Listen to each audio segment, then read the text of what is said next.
gimana cerita? Yang ngejaga gawangnya siapa Pak kalau gue Yoris yang ngegolin Pak gitu. Gua pengennya adu penalti lagi sih. Adu Itu penalti pengen ya? biar seru, biar kita begadang kan. Biar- Biar pas banget abis itu langsung sholat subuh. Jangan tidur. Tingginya ini yang bisa ngalahin tingginya lompatan si El Nesri ini cuma ekspektasi fans Inggris. Cuma ekspektasi Ya, pada fans turnamen. Inggris. Adiani for England football team. Ngomongnya harus gitu kan? Adiani for England football team gitu. Kalau Pep masuk sebagai pelatih Brazil akan menjadi satu signing terbaik, paling jenius dan akan membuat Brazil mendominasi 2-3 bahkan ajang World Cup atau hancur sekaligus.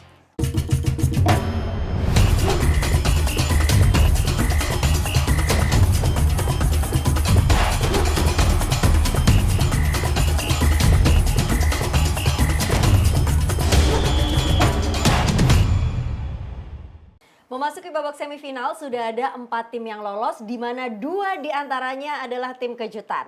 Untuk itu hari ini saya Venilia Agik akan membahas mengenai hal tersebut di Run Sport Pildun bersama dengan komentator-komentator andalan kaula muda. Ada Adiani di sini. Halo Adiani, halo Afif. Waduh, gimana nih kabarnya, sehat? Sehat lah, Sehat selalu dan sehat. segar. Sejauh ini kalau Bapak satu ini ketahuan ya begadangnya masih berfaedah karena Argentina lolos ke babak berikutnya. Kalau Afif gimana, masih berfaedah nggak nih begadangnya? Siapa yang dijagoin kali ini? Ya Argentina lah. Loh kenapa lu tiba-tiba Argentina? Lu memang bukan Argentina banget ya? Tergantung angin lah ya. Kalau Argentina lagi bagus kita dukung.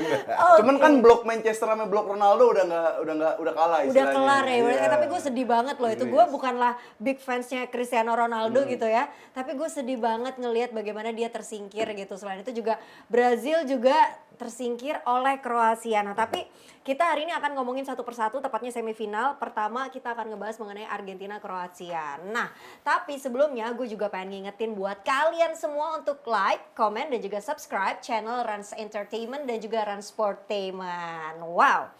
Kembali membahas Argentina versus Kroasia. Kayaknya kita sedikit flashback dulu lah ya sebelum keduanya sampai di saat ini. Ibaratnya ini adalah laga pembuktian apakah Lionel Messi akan menemani Cristiano Ronaldo maksudnya tersingkir atau langkahnya lebih jauh lagi. Tapi kalau kita lihat nih Argentina sejauh ini kalau tidak salah baru kalah satu saja, yaitu ketika sama Saudi Arabia 2-1, dan kemudian di babak 16 besar tampil meyakinkan karena memang kalah materi pemain juga Australia dibandingkan dengan Argentina, dan kemudian mereka lolos babak adu penalti melawan Belanda, di mana menurut gue ya ini adalah laga antara Belanda versus Argentina ini the most entertaining so far di Piala Dunia 2022. Bener gak sih? In terms of?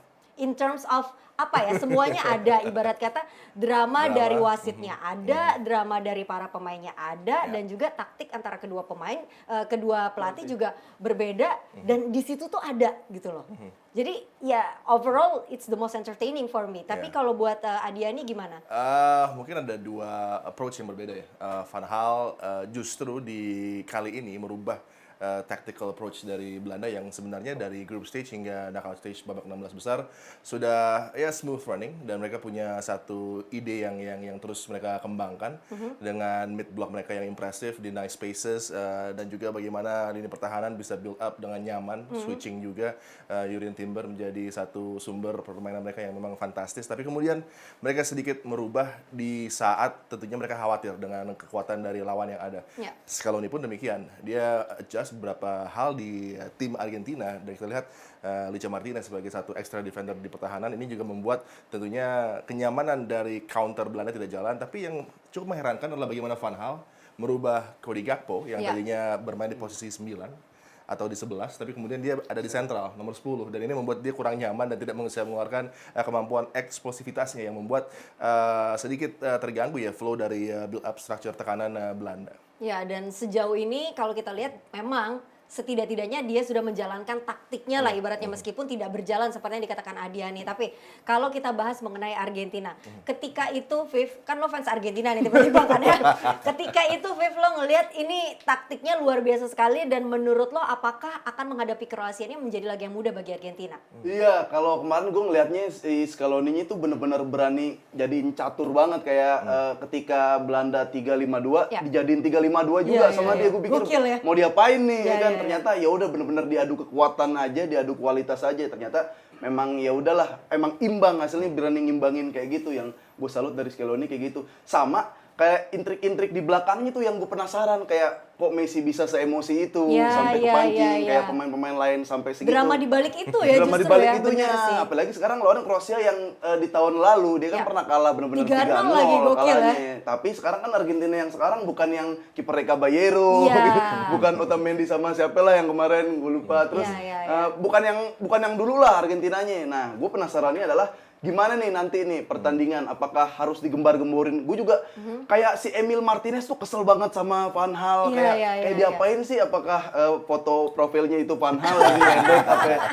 Kayaknya harus digituin juga, kayak Kroasia yang ngalahin kita, harus ada Iya, digituin di kamarnya, kayak digituin tuh biar panas tuh. Iya benar. Iya, cerita sejarah ya mungkin dari Ya. mulai 70-an, kemudian juga di 90-an mereka juga begitu luar biasa berkompetisi, bahkan di World Cup 98, di 74, di 78, bahkan di Stans ada Mario Kempes yang punya sejarah Ya, juga dengan legenda. Belanda. Jadi memang panjang sejarahnya dan intrik-intrik itu jadi juga tidak terlepas dari wasit yang begitu jelek memimpin laga ya, karena Iya. caper banget. Oh ya. berarti setuju ya kalau wasitnya jelek ketika laga itu? Ya hampir semua wasit di World Cup kali ini yang di knockout stage semuanya Bukan ingin cuman punya pertandingan panggung. itu, Ya, gitu. sayangnya itu yang menjadi kendala ya, di mana referee ingin juga muncul, ada limelight di sana, mereka coba untuk curi dari para pemain. Ini yang sangat disayangkan. Harusnya kan yang menjadi bintang adalah 22 pemain yang ada di lapangan, tapi terkadang 23. wasit-wasit ini suka Masuk. ya, dan kita melihat juga Scaloni ada kelemahan memang. Argentina ketika sudah unggul dalam beberapa pertandingan, mereka suka justru revert ke pertahanan. Mereka drop back really deep, membuat kendala mereka tertekan dengan mudah.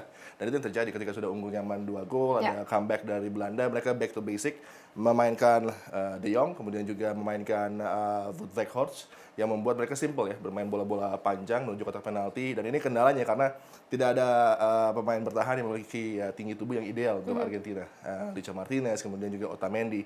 Mereka ketika duel-duel dengan Wout Weghorst dan juga dengan Luuk de Jong menjadi kesulitan. Ini terus menjadi satu avenue yang dicoba oleh lawan-lawan Argentina ketika mereka bereaksi terhadap kepemimpinan dari Argentina dalam sebuah pertandingan. Dari tadi kan kita udah ngobrolin banyak soal Argentina nih, tapi Kroasia kita belum ngebahas sama sekali ibaratnya. Nah, Viv, menurut lo nih, Argentina kan sudah mematahkan omongan orang-orang yang mengatakan di awal-awal atau di fase grup bahwa dia penampilannya agak kurang oke, dan ternyata sudah dibuktikan di babak 16 besar dan mereka sampai ke semifinal. Nah, tapi Kroasia sejauh ini lo bagaimana sih melihat penampilan De Vatreni ini? Ya Kroasia kan dia punya pengalaman kalau perpanjangan waktu, pengalaman penalti gitu. Cuma kalau Kroasia yang sekarang gue lihat dari belakang ke tengah sih oke, cuma depannya aja depannya ya kayak nggak tumpul terlalu ya. bener-bener Kramaric tuh ibaratnya kalau mobil mewah gitu, Mercy depannya tuh dia odong-odong gitu kan. Odong-odong, Bapak. Nah, Baik. tapi kita nggak bisa pungkiri kalau tengahnya Kroasia ini bener-bener kacau. Masih menjadi salah satu yang mengerikan ya Bener, berarti ya. dan gue salut sama keputusan pelatih Kroasia untuk tidak menarik Modric sampai menit akhir karena kayaknya bener-bener tumpuannya di Modric. Ya. Kalau kayak Kovacic dan Brozovic tuh emang buat ngimbangin, tapi sejauh ini berhasil. Nah, kalau dia bisa ngeksploitasi lini tengah Argentina itu kayaknya bakal seru lagi tuh. Paling penyelesaiannya di si Perisic atau enggak pemain cadangan kemarin yang golin. Ya, Kemarin ya. agak susah kayak keberatan dia. Tapi mungkin gak sih hal tersebut terjadi? Kroasia akan kembali memegang kendali lapangan tengah. Mereka sangat nyaman untuk bisa memainkan Modric, Brozovic, dan juga Kovacic untuk pegang kendali possession seperti yang mereka lakukan terhadap Brazil. Tapi Brazil dengan Argentina, dua tim dengan approach yang berbeda. Argentina tidak akan memikirkan terlalu pusing kalau mereka nggak megang bola. Ini menjadi keuntungan dari Argentina. Argentina tidak akan pusing kalau mereka diperlambat temponya, karena mereka juga akan nyaman bermain dengan tempo lambat. Kroasia mereka punya kemampuan itu, mereka bisa kendalikan pertandingan, mereka kendalikan possession, tapi juga memperlambat tempo, membuat pertandingan membosankan mungkin, dan membuat tim lain bereaksi tapi jelek. Itu yang menjadi Bereaksi tapi jelek. Iya, itu yang Oke, menjadi justru keunggulan malah mereka. blunder Iya, takutnya karena mereka ya. punya Juranovic di kanan yang juga Iya. bisa menjadi outlet sangat baik ketika build up tekanan dan juga transisi. Kemudian di tengah tadi impresif 3 pemain ini. Tapi outlet di depan pun menurut gue sih Petkovic adalah satu focal point yang akan baik nanti antara dia atau Kramaric tadi. Kramaric memang dari sisi sayap yang menjadi satu senjata, tapi kalau melihat pertandingan menghadapi Argentina, mereka butuh pemain yang bisa menahan bola lebih lama lagi. Dalam diri Petkovic itu ada. Jadi Perisic juga outlet sebelah kiri. Jadi tentunya di kanan dan kiri mereka punya keunggulan untuk bisa dimanfaatkan. Mereka juga sering memanfaatkan lebar lapangan dengan pemain flank mereka, dan ini akan menjadi head to head yang menarik ya, karena akunnya di sektor kiri pertahanan Argentina tidak akan bermain. Ini membuat satu kehilangan karena dia adalah salah satu left back inverted yang bisa untuk menambah lagi tekanan bagi Modric dan juga juga Kovacic, tapi dia tidak akan hadir. Ini yang menarik nanti, gimana Iya. Tagliafico akan menggantikan peran dari Acuña. Sambil kita lihat sama-sama nih membicarakan head to head pertemuan terakhir Argentina versus Kroasia, tadi sudah dibahas oleh Afif, di mana keduanya ini terakhir kali bertemu adalah di Pildun edisi sebelumnya, edisi ke-21, ketika itu Argentina dikalahkan 0-3 oleh Kroasia. Tapi mungkin skor besar ini tidak akan mungkin terjadi bagi kubu Kroasia karena sudah tidak ada Mario Mandzukic, Ante Rebic tidak ada, Ivan Rakitic tidak ada, dan terbukti di Pildun kali ini mereka sangat kesulitan sekali untuk membobol gawang lawan. Dan selain itu juga untuk 5 pertemuan di segala ajang rekornya cukup seimbang, masing-masing 2 kali menang dan 1 kali imbang, dan ini akan menjadi pertemuan ketiga di Pildun antara keduanya dan yang pertama kalinya untuk knockout stage. Dan ini menarik ya, karena Kroasia akan kembali mengajak tim lawan bermain hingga extra time, itu menjadi satu cara Ini mereka. yang diinginkan ya Itu kayaknya yang untuk diinginkan. Kroasia. Dan itu yang akan terjadi karena Argentina pun tidak terlalu khawatir ya akan bermain dengan extra time. Mereka akan sabar juga. Approach-nya adalah kedua tim yang akan tampil berhati-hati. Ya. Dan kalau kita melihat memang edge-nya offensively ada di Argentina, ini yang mungkin akan membuat mereka tidak membutuhkan adu penalti tapi membutuhkan extra time untuk mengatasi perlawanan dari Kroasia yang juga nanti akan sedikit menurun mungkin di extra time babak kedua terutama. Oke, Dan kalau sekarang misalkan udah kayak ke semifinal, udah ke final, itu udah bukan urusan siapa yang paling jago-jago lagi, Iya. udah urusan yang siapa yang jangan blunder, siapa yang Iya, jangan iya. lemah gitu Lebih kan. pelik lagi lah ya ibaratnya ya. Balik lagi, gue ngelihat benar kata Bang Adi tadi, Acuna nggak main itu benar-benar pengaruh karena Iya. ketika diganti Acuna itu benar-benar dieksploitasi tuh dari kanan tuh buat long ball itu dikasih kebebasan banget di situ. Jadi gue ngerasa ini Argentina agak cukup khawatir juga lah dengan hilangnya Acuna. Sama Argentina selain Messi, dia tuh nggak ada orang yang bisa ngedelay bola, nggak ada yang bisa megang bola lagi, kayak bener-bener Di Maria tuh kayak harus dimainin gitu loh, Ya. mau nggak mau biar ada 2 orang. Karena kalau dia main open play dari belakang itu kayaknya rentan blunder lah. Dia bukan orang yang passing-passing dari belakang gitu Iya, Argentina. dan setidak-tidaknya Argentina harus berpikir bagaimana kalau Lionel Messi di marking, karena itu udah pasti banget di marking sama tim dari Kroasia. Individual man-to-man marking, Kroasia approach-nya tidak akan seperti itu. Mereka lebih ke team triangle marking yang terus mereka terapkan, terutama di flank. 2-3 pemain akan menutup Leo. Sosa ya, bagaimana dia masih usia muda tapi punya tantangan di sini karena akan ada Angel Di Maria, possibly dia akan start juga menggantikan Martinez yang akan dikorbankan lagi. Mereka akan tampil dengan satu extra man di lapangan tengah dan Di Maria bisa menjadi satu opsi lagi mendampingi Leo Messi. Jadi ada De Paul, ada Di Maria, ada Leo Messi dan Julian Alvarez yang akan menjadi 4 pemain yang akan menyulitkan lapangan pertahanan, di mana tentunya Kroasia juga sudah mempersiapkan jebakan-jebakan ya, karena kita tahu konsistensi penampilan dari Gvardiol dan juga Lovren, tapi Iya.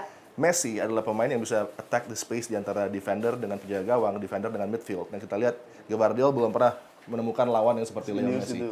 yang diajak keluar ke zona-zona tidak nyaman bagi Gvardiol, bagi Dejan Lovren, dan ini akan menjadi kendala terbesar mungkin bagi Kroasia ya. Oke, sambil kita bahas head-to-head player antara Argentina versus Kroasia, kita mulai terlebih dahulu dari penjaga gawang adalah Emiliano Martinez versus Dominik Livakovic. Di sana kita lihat bagaimana menit bermainnya. Emiliano Martinez memainkan 480 menit, sedangkan Dominik Livakovic memainkan 510 menit dan juga clean sheet-nya 2/2 dan save-nya 2/20. Tetapi memang Livakovic ini banyak sekali diomongkan belakangan ini dengan penampilannya yang ternyata wow sekali ya. Dan memang dia kiper yang begitu pengalaman ya, di Zagreb 260 penampilan Ya. dan shot blocking ability-nya luar biasa, dan dia juga nyaman untuk adu penalti. Tapi Emi Martinez juga penjaga gawang yang serupa gitu. Punya kemampuan shot blocking, leadership yang lebih baik mungkin dari kiper Kroasia. Ini yang mungkin membuat Martinez juga akan sedikit lebih unggul dalam commanding di kotak penalti. Iya. Ya berarti kan dengan banyaknya save dari kiper Kroasia ini berarti dia kan sering keserang juga. Yoi, Tapi justru. kiper-kiper bagus juga nggak lepas dari backnya yang rapat, tengahnya yang rapat Iya, gitu. benar. Tapi yang seru nanti dia nih bakal ketemu Messi karena Oblak aja kan, Oblak bilang tuh kalau Messi tuh nendang bola itu nggak cuma nendang, dia ngelihat langkah kiper. Jadi Iya. makanya banyak kiper yang mati langkah sama Messi, padahal udah tahu bolanya bakal ditaruh di situ, tapi tetap gol itu Messi. Jadi ini seru sih. Harus merasakan itu Iya, ya, harus tapi kita merasakan nggak tahu tendang ya Messi. akan seperti apa gitu. Nah, kita lihat lagi head to head player Nicolas Otamendi versus Gvardiol di sana. 92% passing akurat untuk Nicolas Otamendi, sementara Gvardiol hanya 89% dan sudah memberikan 1 assist tadi ya untuk Otamendi. Enzo Fernandez versus Luka Modric, ini dia sama-sama 88% passingnya, kemudian tackle 7 berbanding 12 untuk Luka Modric dan shot 4 berbanding 3, dan sejauh ini Enzo Fernandez sudah mencetak 1 gol dan 1 assist. Iya, bagi Enzo Fernandez tantangan yang baru menghadapi Luka Modric. Modric yang sekarang juga underrated banget adalah ketika off the ball. Off the ball dia punya satu kemampuan untuk bisa terlibat dalam defending juga, menutup transisi. Ini yang menarik dari evolusi Modric di usia 37 ya. Masih bisa mengupdate lagi ya kemampuan penampilan ini. Menarik sekali menghadapi Enzo Fernandez yang up and coming juga dan memiliki satu bakat di second line yang begitu luar biasa untuk bisa recycle dan juga intercept. Ya, Kalau gue lihat sih Modric ini emang lagi puber kedua kayaknya. Lagi puber kedua. Nggak habis-habis napasnya gitu. Jangan sampai diganti lah sampai menit akhir lah. Kalau bener-bener nggak dia minta ganti atau mukanya pucat gitu, jangan diganti. Ini yang bikin Pak, bagus emang orangnya permainan. putih, Pak, Oh, itu. nggak putih. Iya. Tapi emang sih penampilan Luka Modric ini di umur yang segitu masih dibilang oke sekali dan juga stamina-nya masih luar biasa. Tapi kita lihat juga saat ini adalah head to head antara Lionel Messi versus Bruno Petkovic. Keduanya memainkan 5 game untuk Lionel Messi, sedangkan Bruno Petkovic dimainkan di 4 pertandingan. Dan passing 85% menjadi milik Lionel Messi dan 54% Bruno Petkovic. Dan kita lihat sejauh ini sudah mencetak 4 gol dan 2 assist untuk Lionel Messi, sedangkan gol untuk Bruno Petkovic adalah 1, assist masih 0. Bagaimana nih Viv melihat ini? Ya kalau gue ngeliat Messi sebenarnya kan selain bisa jadi penyerang dia bisa jadi midfielder juga. Jadi kalau misalkan secara statistik menang Messi ya cukup wajar lah gitu. Cuma yang jadi pertanyaan tadi, kalau Messi dihentikan gitu, apalagi kayak Gravidol kemarin untuk nutup Neymar mah kebobolan 1 doang itu oke lah. Bisa lah gitu ya. Bisa dia, dan Gravidol juga bukan back yang lambat. Ternyata kiper sama penyerang aja dia larinya itu masih bisa gitu. Jadi akan ada pertarungan yang seru lah di belakang Kroasia ini, gimana caranya Lovren kombinasi sama Gravidol untuk jagain Messi sih. Jadi menurut lo prediksinya akan seperti apa nih laga antara Argentina versus Kroasia ini? Nah, Kroasia tuh kalau kebobolan dia bisa ngebales sih ya. Ya. Biasanya kan kalau tim yang lumayan defense tuh suka bingung ngebales, tapi dia bisa ngebales. Kayaknya ini bakal seru lagi dah, seri lagi dah. Iya, menurut gue juga Seri 1-1 lagi. sih. Di waktu normal Iya. atau tambahan waktu 1-1 menurut gue. Iya. Oke, jadi menurut lo juga 1-1, seri nih? heeh. Oke, kalau menurut, nah ini dia nih yang satu ini nih. Kalau menurut Adian nih gimana? Ya, extra time akan menjadi kembali opsi bagi Kroasia. Itu satu-satunya cara untuk mereka bisa melukai Argentina, mencoba untuk membawa ke penalti, tapi tadi nggak nyampe ke penalti. Karena di extra time, Oke. Argentina akan mencetak gol keunggulan nih. Sama siapa lagi kalau di Maria udah main terus masih imbang, siapa lagi? Iya, yang Kita- harus dimasukin Yang gitu kan harus- ibaratnya. deadlocknya siapa lagi? Deg-degan Masih gak ada lo gitu? Lautaro. Oh iya, Jagoan lo, benar, ya kan? benar. Masuk, Iya, berikan iya. perubahan. Kalau penalti dia bisa golin, kalau enggak kan nggak bisa. Iya benar. Baiklah kalau begitu Oh, iya. kurang lebih sama berarti kita prediksinya ya bisa Argentina bisa akan jadi. lolos ya. Kok di Argentina lolos tiba-tiba? Oh iya. Oh, iya. Jadi Prediksinya. Argentina lolos ya. Iya, iya. Oke, kalau kita berdua imbang tapi kalau gue sih Kroasia lolos. Gua Argentina. Lo berdua Argentina, Argentina. gue Kroasia yang akan lolos ke babak final nih. Baiklah, itu tadi prediksi kita untuk pertandingan antara Argentina versus Kroasia. Nanti kita akan memberikan preview lagi dari pertandingan lainnya di semifinal, yaitu akan ada pertandingan antara Prancis versus Maroko. Tetaplah bersama kita di Run Sport Pildun 2022. Hai, kembali lagi di Run Sport Pildun 2022. Kali ini gue pengen ngingetin nih untuk pemirsa setia Run Sportainment, kita akan bagi-bagi hadiah total jutaan rupiah di akhir acara ini. Jadi pastinya pantengin terus program Run Sport Pildun. Jangan lupa untuk like, comment, subscribe channel Run Entertainment dan juga Run Sportainment. Sekarang saatnya kita untuk membedah pertandingan lainnya di babak semifinal, yaitu antara Prancis versus Maroko. Dan seperti biasa ya, kita flashback dulu nih sebelum Oke. kita bedah nih. Pada babak grup, Prancis berada di grup D bersama dengan Denmark, Australia, dan Tunisia. Sampai dengan babak semifinal ini, Prancis hanya dikalahkan 1 kali ketika itu oleh Tunisia dengan skor 0-1. Dan selanjutnya, Maroko berada di grup F sampai dengan edisi ke-22 Pildun hari ini nih. Mereka merupakan salah satu tim yang belum terkalahkan sama sekali. Bagaimana melihat hal itu, Adian? Iya, Maroko punya satu ambisi yang mungkin sama di antara federasi, pelatih, dan juga para pemain. Mereka punya satu tujuan ya, untuk bisa membuat bangga negara Arab dan juga benua Afrika. Yes. Ini menjadi satu keadaan yang begitu menguntungkan, yang bisa membangkitkan semangat, bisa membuat bersatunya sebuah squad. Dan pemilihan Rek Ragi ini benar-benar satu masterstroke dari federasi Maroko.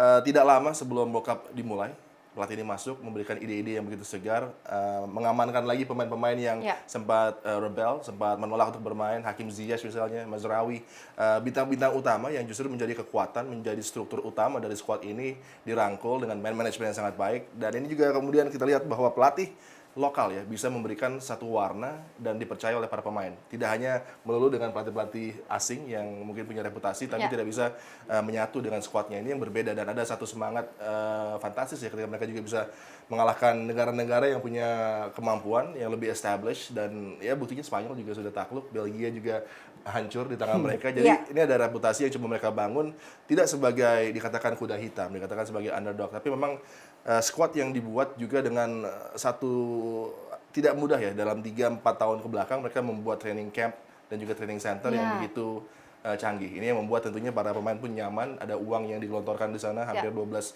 miliar dolar, tapi tentunya ada proses yang memberikan hasil. Dan Investasi yang membuahkan hasil, Iya. profitnya saat ini nih betul, ibaratnya ya. dan banyaknya pemain yang bermain di La Ya. Liga, Premier League membuat skuad Maroko sekarang dikatakan sebagai kuda hitam. Tentu saya tidak setuju karena tim ini persiapannya cukup panjang untuk menuju ke saat seperti ini. Wait, jadi sedari awal Maroko dikatakan tim kuda hitam sebelum Pildun ini berlangsung.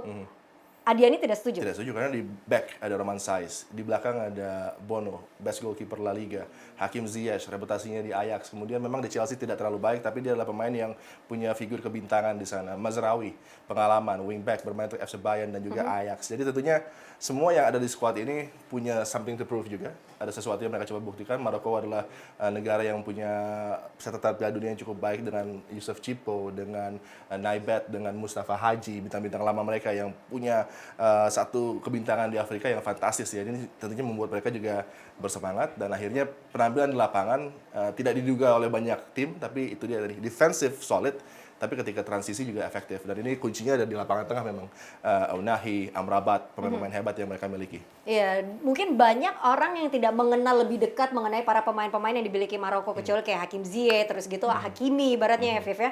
Tapi kalau kita melihat bagaimana Maroko ini sejauh ini sudah mencetak 5 gol dan hanya kebobolan 1 gol saja, tentu saja ini peran sang kiper yang tadi sudah disebutkan oleh Adiani juga. Dan kalau kita lihat Prancis, mereka mencetak 11 gol dan kebobolan 5 gol sejauh ini Viv. Ya kalau Perancis masih kayak yang Perancis biasanya lah ya. Dia emang kayak spesialis turnamen. Ya. Biar bagaimanapun kayaknya Perancis kalau udah lolos dari grup itu lumayan jauh Ya, pasti. udah jalan, ya. Langkahnya udah jangan dipikir-pikir lagi udah pasti jauh gitu. Cuma sekarang ya yang dihadapin kayak Inggris. Lawan Inggris sebenarnya kan rada-rada imbang juga itu Ya, kan. ya, Nggak ya. terlalu mendominasi banget gitu kan. Nah, dia itu sudah pernah keuji, udah pernah kecoba ketika lawan Tunisia, ketemu tim defense. Dia agak lumayan sedikit bingung sih sebenarnya gitu Tapi kan. kan ketika itu mereka memainkan pemain-pemain pelapisnya. Ya, dan itu juga berarti menandakan kalau pelapisnya nggak terlalu bagus. Setuju, kalau itu setuju banget sih. Kalau misalkan pemain intinya cedera, kelar sih Prancis.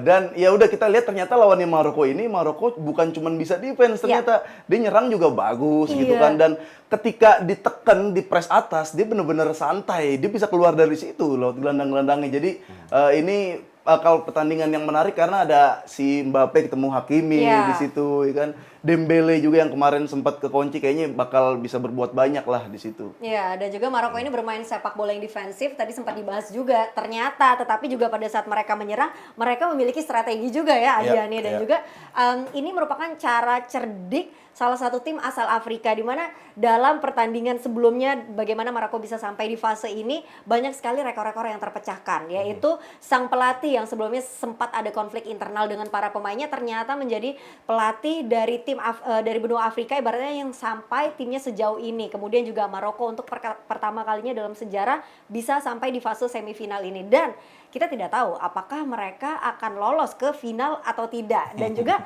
ini akan menjadi laga yang menarik karena kita tahu Prancis dan juga Maroko memiliki hubungan yang baik saat ini, di mana sebelumnya Prancis menjajah Maroko dan kemudian juga salah satu negara frankofon juga.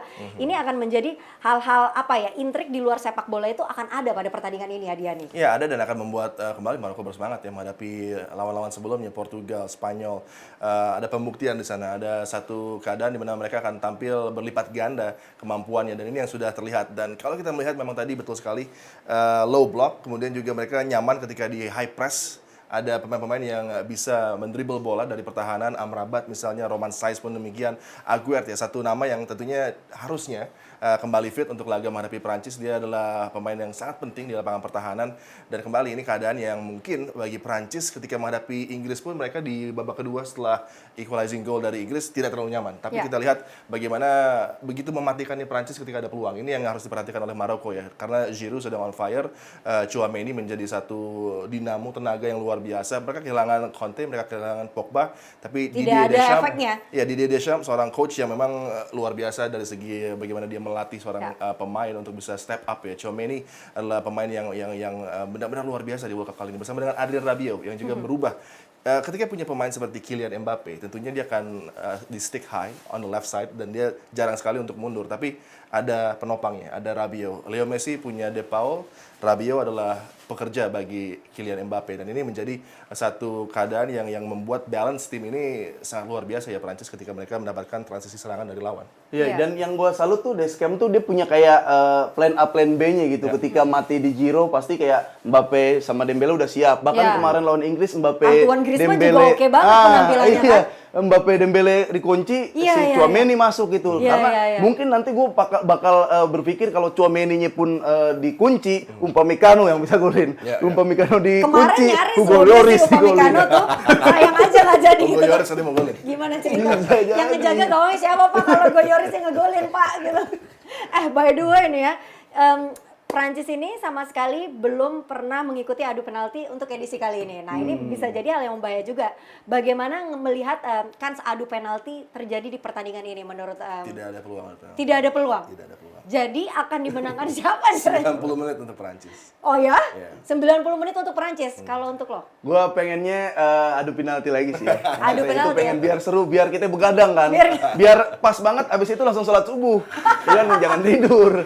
Ya kan jam Subhanallah, 2 setengah Afif. 5 ya kan. Udah waktunya pas. Yang menang Mana- Maroko lagi orang Kan negara lumayan tuh. muslim. Lo sahur Senin Kemis ditemenin sama sepak bola kan sampai dengan lo azan subuh gitu kan, luar biasa. Kita lihat dulu nih head to head player antara Prancis versus Maroko. Hugo Lloris versus Bono, dan kalau kita lihat bagaimana 360 menit Hugo Lloris sudah dimainkan sementara Bono 447 menit dimainkan, dan saat ini sudah melakukan penyelamatan 8-5. Hugo Lloris lebih unggul dalam hal ini. Ya, Hugo Lloris penjaga gawang hebat, syarat pengalaman, bahkan sudah melewati rekor Lilian Thuram sebagai pemain dengan caps yang luar biasa untuk Prancis. Tapi kita lihat memang ada beberapa kesalahan dari game Hugo Lloris yang kerap kali muncul justru di momen-momen genting. Tapi itu juga tidak terlepas dari Bono. Karena Bono sehebat-hebatnya dia sebagai penjaga gawang modern juga punya tendensi untuk berbuat kesalahan. Jadi kedua penjaga gawang walaupun hebat, ini ada peluang bagi mereka untuk menciptakan blunder yang bisa tentunya berakibat fatal ya bagi tim mereka. Dan kalau kita melihat Bono baru kebobolan 1 gol, dan itu pun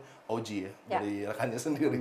Dan selanjutnya kita lihat di lini belakang ada Dayo Upamecano versus Achraf Hakimi di sana.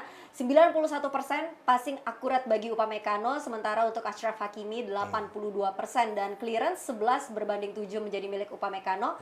Dan saat ini tidak ada gol dan juga tidak ada assist untuk Upamecano, sementara Hakimi sudah menciptakan 1 assist. Iya, 2 back yang justru vital ketika dalam build up ya. Upamecano juga kerap kali mengirim bola menuju sisi kiri bagi Prancis, dan dia nyaman untuk melakukan itu bersama dengan Leipzig, bersama dengan FC Bayern pun demikian.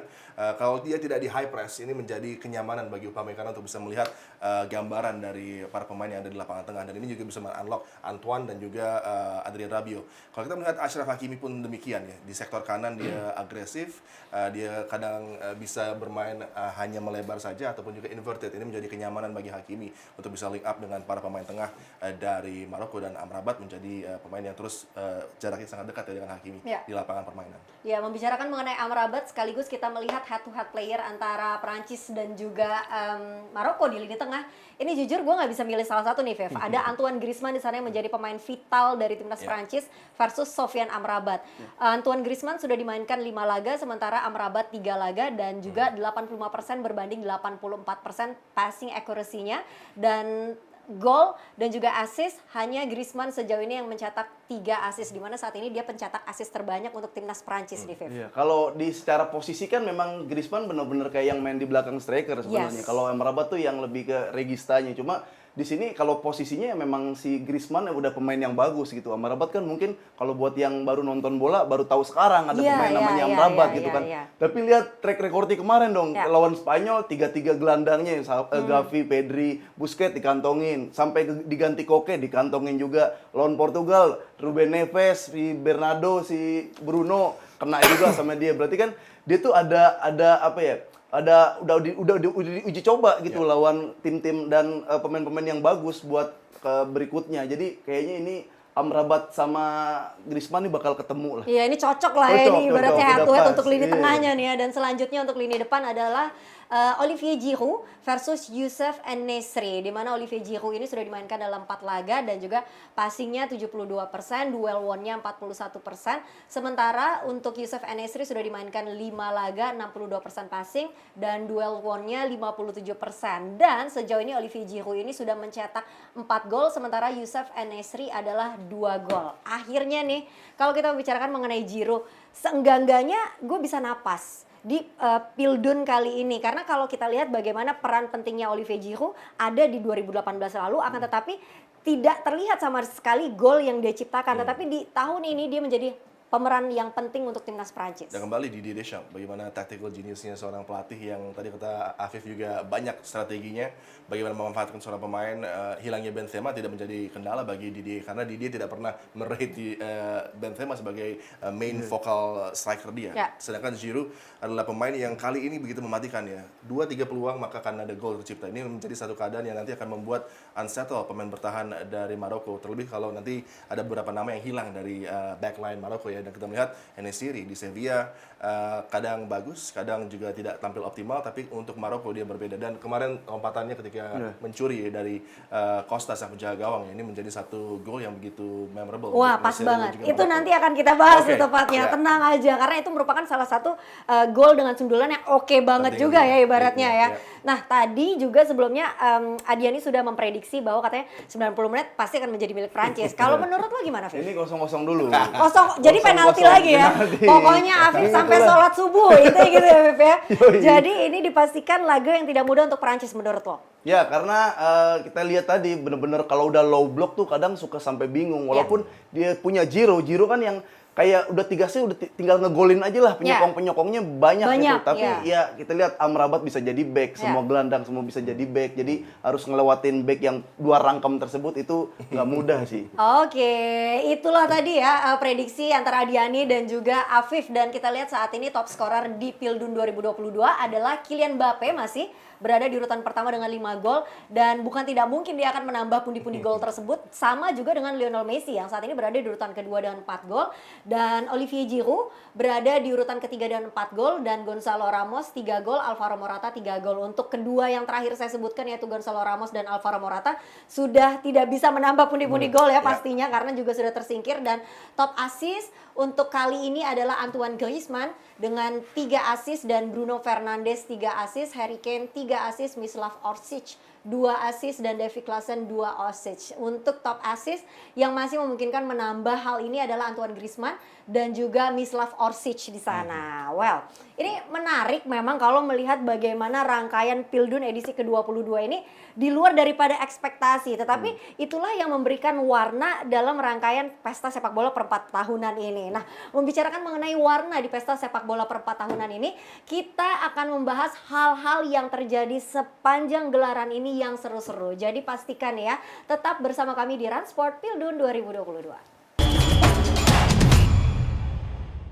Balik lagi di Run Sport Pildun 2022, tidak disangka ya, seperti yang saya katakan tadi, banyak sekali drama, kejutan dan juga rekor yang terjadi di gelaran Piala Dunia kali ini. Yang pertama kita akan bahas adalah bagaimana fantastisnya lompatan En-Nesyri yang lebih tinggi dari Cristiano Ronaldo. Tadi sudah sempat disinggung juga ya tadi sama Adiani, tapi memang ternyata lompatan dia adalah 2,78 meter, sementara Ronaldo sejauh ini tertinggi tadinya adalah 2,5 meter ketika itu dia masih berbaju Juventus kalau nggak salah ke menghadapi gawang Sampdoria. Sampdoria. Ya. Benar sekali. Bagaimana melihat lompatan tersebut dan juga gol tersebut? Iya, momennya lebih istimewa tentunya bagi Al-Nassr ya di World Cup. Ini satu ajang yang tertinggi di sepak bola dan menjadi satu momen yang begitu vital untuk membawa Maroko menuju ke babak selanjutnya. Dan ini sebenarnya satu prestasi di mana Al-Nassr tidak akan melupakannya, dan juga dia di 2 World Cup terakhir mencetak gol bagi Maroko ya. Ini tentu pemain yang sangat penting juga perannya bagi Maroko nanti menghadapi Prancis. Iya, apalagi juga ini adalah pemain muda ya, pemain yang bermain di klub Sevilla, baru berusia 28 tahun dan juga sebenarnya memiliki tinggi badan 1 meter 88 cm, tapi didabelin untuk sundulan gol ini ke 2,78 meter loh, gokil nggak tuh? Fit? Itu dia, gue lihat ini lompatan tertinggi ya dalam sejarah sepak bola, dan tingginya ini yang bisa ngalahin tingginya lompatan si El Nesri ini cuma ekspektasi fans Inggris. Cuma ekspektasi ya, pada fans turnamen. Inggris. Oke. Adiani tolong ditutupin dulu. Iya. Loh, jangan gitu dong. Ini fans Argentina. Oke, boleh lanjut. Tapi agak sulit juga untuk dipatahkan rekor ini 2,78 meter loh, ibarat kata siapa nih yang bisa gitu kan ya, padahal kalau kita lihat dari tinggi badannya ya standar lah ibaratnya, banyak sekali kok pemain-pemain sepak bola yang tingginya melebihi pemain yang satu ini. Nah, selanjutnya tadi kan ada yang ngomongin nih katanya football is never coming home kalau Southgate adalah pelatihnya. Apakah benar gitu, dan apakah ini juga penyebab rumornya nih Gareth Southgate nih akan berpisah dengan timnas Inggris nih? Iya, bagi federasi sepak bola Jerman, Prancis, Italia, Brazil, Spanyol, mereka semua berharap Southgate tetap menjadi pelatih dari Inggris. Biar gampang dikalahkan, ibaratnya gitu, biar mudah Tidak untuk akan memberikan dikalahkan. satu keadaan yang akan membuat toolsnya sudah sangat lengkap, tapi tentunya masih ada psychological blockage yang ada di Southgate yang belum bisa membawa Inggris ke next level untuk bisa melewati lawan-lawan, bertemu dengan tim elit langsung kalah, itu pasti. Dalam setiap ajang, dari Euros, dari World Cup yang sudah lalu, memang masuk perempat final, masuk semifinal, masuk final bahkan. Tapi ketika eksekusi tactically dan juga bagaimana bereaksi terhadap sebuah pertandingan, menghadapi Italia di Euro sempat unggul cepat, kemudian disamakan karena Italia sudah merubah approach mereka, tapi Southgate menunggu lama hingga baru merubah beberapa personel, tapi sudah terlambat. Kemudian juga menghadapi World Cup kali ini, menghadapi Prancis, beberapa keputusan yang tidak tepat dari dirinya membuat keadaan tidak menguntungkan bagi Inggris. Jadi ini menjadi satu keadaan yang dia harus refleksi lagi apakah dia menjadi pelatih yang tepat, walaupun memang prestasinya luar biasa ya kalau kita melihat on paper, tapi on paper tidak bisa memenangkan sebuah piala atau pertandingan. Iya, yang disayangkan tuh kalau ketemu tim atau negara besar langsung drop kayak gitu. Waktu di penyisian kan lawannya ya Iran, lawannya yang lawan muda-muda. Amerika Serikat juga dia kesulitan. Iya. Tapi sebenarnya kali ini menurut gue ya, gue ngelihat pemain-pemain yang dimiliki Inggris saat ini tuh mereka punya segalanya. Pemain intinya bagus, pemain pelapisnya bagus, momennya sebenarnya sudah tepat. Kenapa sih? Menurut gue psychological blockage itu bukan punya Southgate, tapi punya timnas Inggris keseluruhan gitu. Apakah dengan mengenakan jersinya terlalu berat? Mungkin, tapi itu ada di pelatih untuk bisa meringankan itu, dan mereka juga sudah bermain cukup lama ya bersama-sama dari tim under. Kita pernah bahas bahwa Southgate ini justru orang yang menggagas di under 17, under 21. Tim Inggris memiliki jumlah pertandingan paling banyak ketimbang negara-negara lain untuk bisa build up chemistry, dan juga tim ini memang 5-6 pemain bersama dengan Southgate ikut menuju tim senior. Tapi apakah itu sudah cukup? Belum.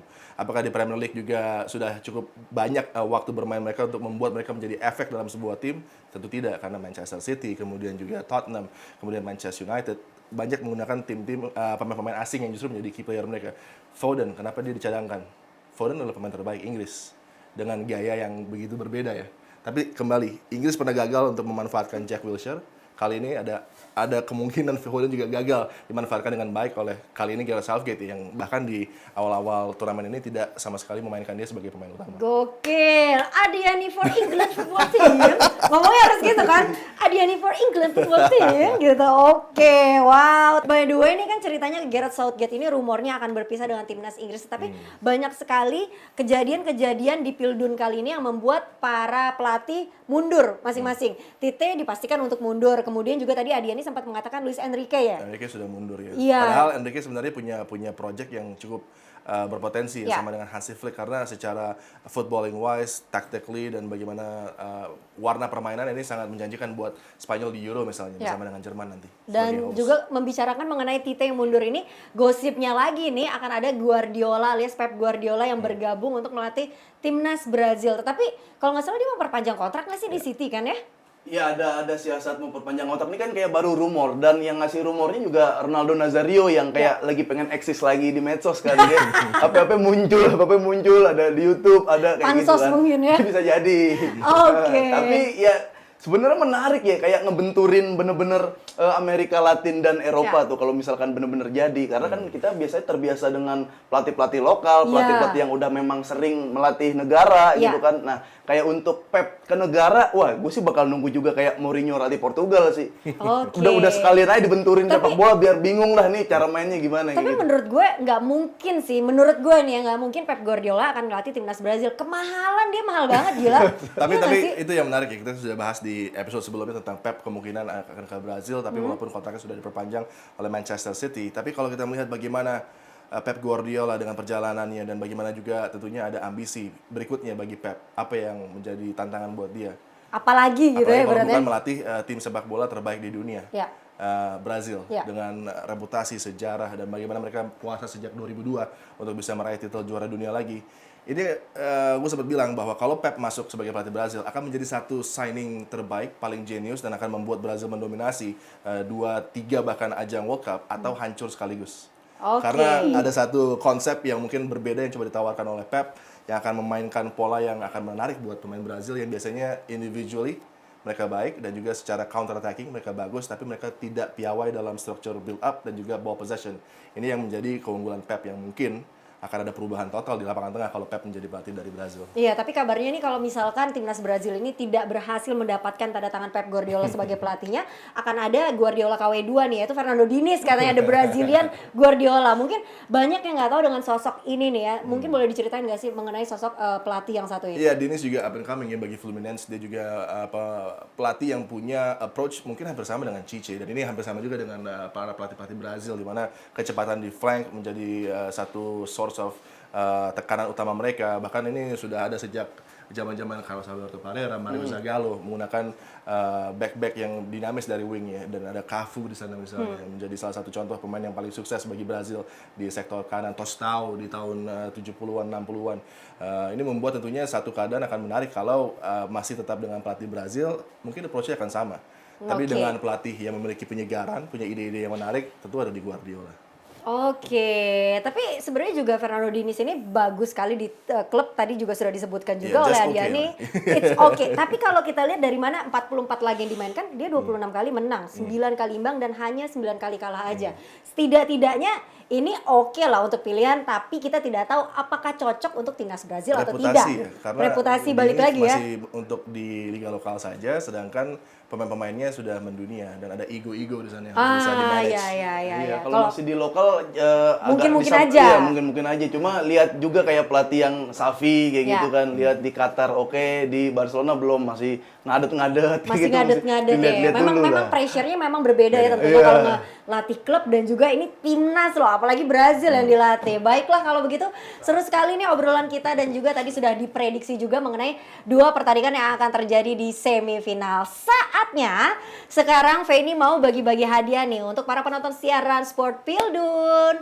Caranya gampang banget, kalian tinggal jawab pertanyaan di kolom komentar. Jangan lupa tulis akun Instagram yang aktif dan yang beruntung akan mendapatkan hadiah dari Run Sportainment. Pertanyaannya, coba disimak baik-baik.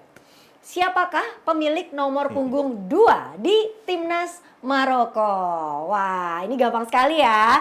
Kalau gitu langsung aja jawab di kolom komentar kita dan ingat jangan sampai salah jawabannya dan juga formatnya. Mau hadiah dari Run Sportainment? Makanya tonton terus program Run Sport Pildun. Sekarang saatnya saya Feni Lia Agik untuk pamit undur diri. Terima kasih Thank you. Adiani. Sama-sama. Terima kasih Afif. Terima kasih.